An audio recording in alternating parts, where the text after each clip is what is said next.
It is I, your favorite certified freak of the week, and I am still in Sydney. Send help, please. Now, my relationship has been stretched continentally, geographically, for almost 3 months now, and despite a few moments of insecurity, optimism has always prevailed. Throughout the course of this almost 3 months, I've managed to be 14, 17, and 12 hours ahead of my partner's time zone. And despite not being able to give him head, we've managed to stay ahead of the game. We've managed to be so successful mainly because of our ability to communicate, and it's only strengthened since separation ensued. I'll touch on that a little bit later, but communication is definitely one of the many pillars that has kept my relationship standing tall. Many critics believe that long-distance relationships aren't built to last or thrive, but we've come such a long way since smoke signals, delivery pigeons, delivery pigeons, and messengers on horseback. Technological advancements. We have watched with disgust as your technological advancements have been overseen by a child. Have made long-distance relationships insurmountably simpler.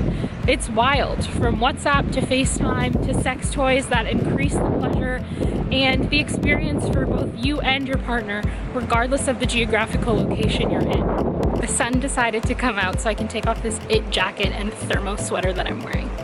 So whether or not your long-distance relationship is just beginning, it's been 3 weeks, 3 months, or 3 years, here are my for sure tips to keep your love flirty, dirty, and thriving, and to shut those critics up once and for all.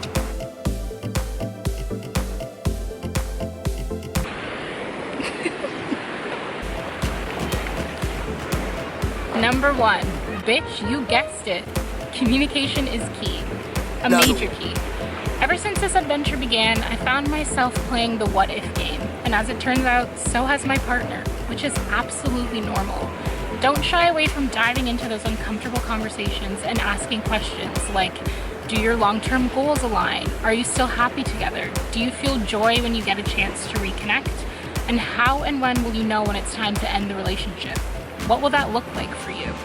Engaging in these conversations doesn't mean you're planning for the demise of your romance. It's just practical. Make sure you convey and express your needs, desires, and wants, creating a space for openness in your relationship.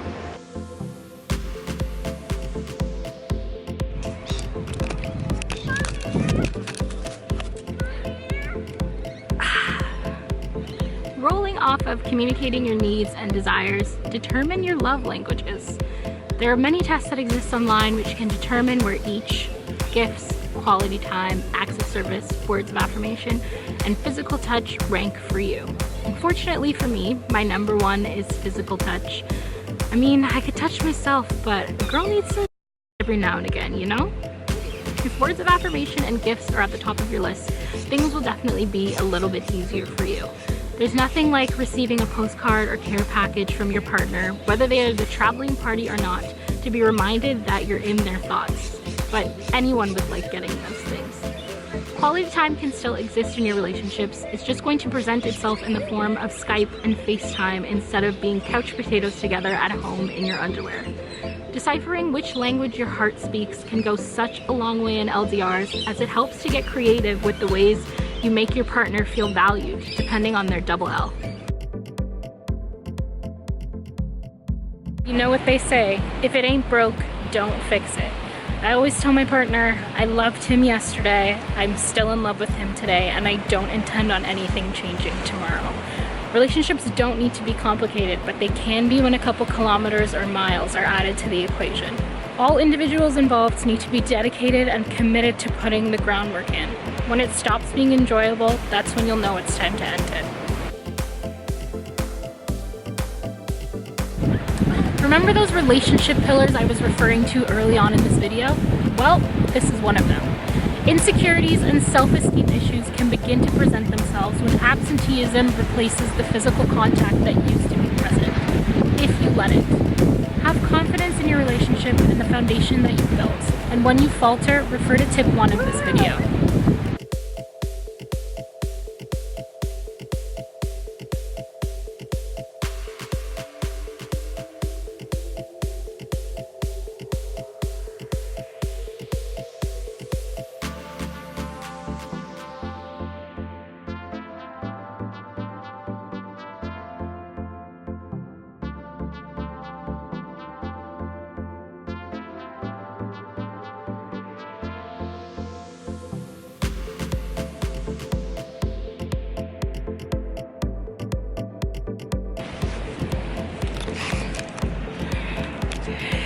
cold, but you gotta do it.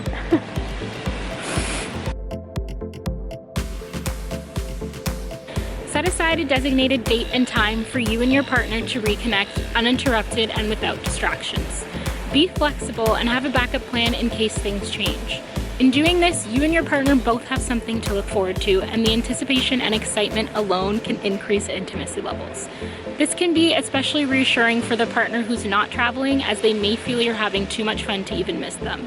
Ridiculous, I know, but it does happen. Get creative in your scheduling. Why not plan a date night?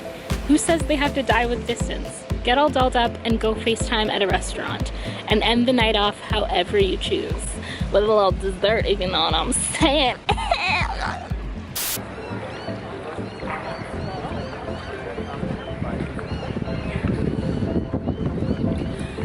With these strategies, unwavering support, and learning to embrace challenges together, my relationship has become what it is today, so I hope these tips find you well. Whether you're across the country or the globe, remember that it's supposed to be you and your partner against the world. I'm the Nomadic Nympho. Here are my socials if you would like to stay in touch. Remember to subscribe, like, tell your friends, and tap the bell. I'll see you around the globe somewhere. Stay freaky. Bye.